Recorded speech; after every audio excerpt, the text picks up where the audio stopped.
ফ্যাসিবাদ প্রতিষ্ঠিত হয়েছিল সেটার বিরুদ্ধে লড়াই করার জন্য আমরা যেমন দেশে এবং দেশের বাইরে সবাই মিলেই একটা বড় মাপের আন্দোলন গড়ে তুলেছিল। আমি ব্যক্তিগতভাবে প্রবাসে সংগঠন মানে রাজনৈতিক দলের শাখা সংগঠন রাখার বিপক্ষে ব্যক্তিগতভাবে, এটা আমার ব্যক্তিগত অভিমত। কারণ বাঙালি তো যেখানে এক জায়গায় 4টা বাঙালি থাকলে 6টা সমিতি হয়ে যায়, এটা একটা বড় সংকট। তো সেই জন্য আমি এটার পক্ষপাতি না।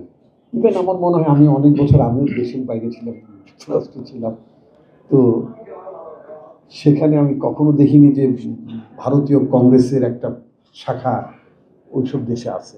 এমনকি পাকিস্তান মুসলিম লীগ বা পিপলস পার্টি তাদের কোনো শাখা দেখিনি।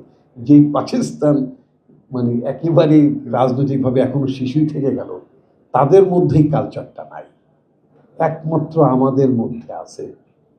এটা খুবই খারাপ দিক। তো একটা ভালো দিক ছিল, সেটা হচ্ছে কি, শেখ হাসিনাকে আমরা দেশের যতটা না দাবড়াতে পারতাম, এই দাবড়ানিটা প্রবাসে এসে ভালোই খেত। এই ব্যাপারে যারা প্রবাসী যারা ছিলেন তাদের প্রতি কৃতজ্ঞতা জানাচ্ছি। তারা মোটামুটি যেটাকে বলে শেখ হাসিনাকে একটা মোটামুটির ভালো পেইন দিতে পারতেন তারা, এবং এটা সে অনুভব করত।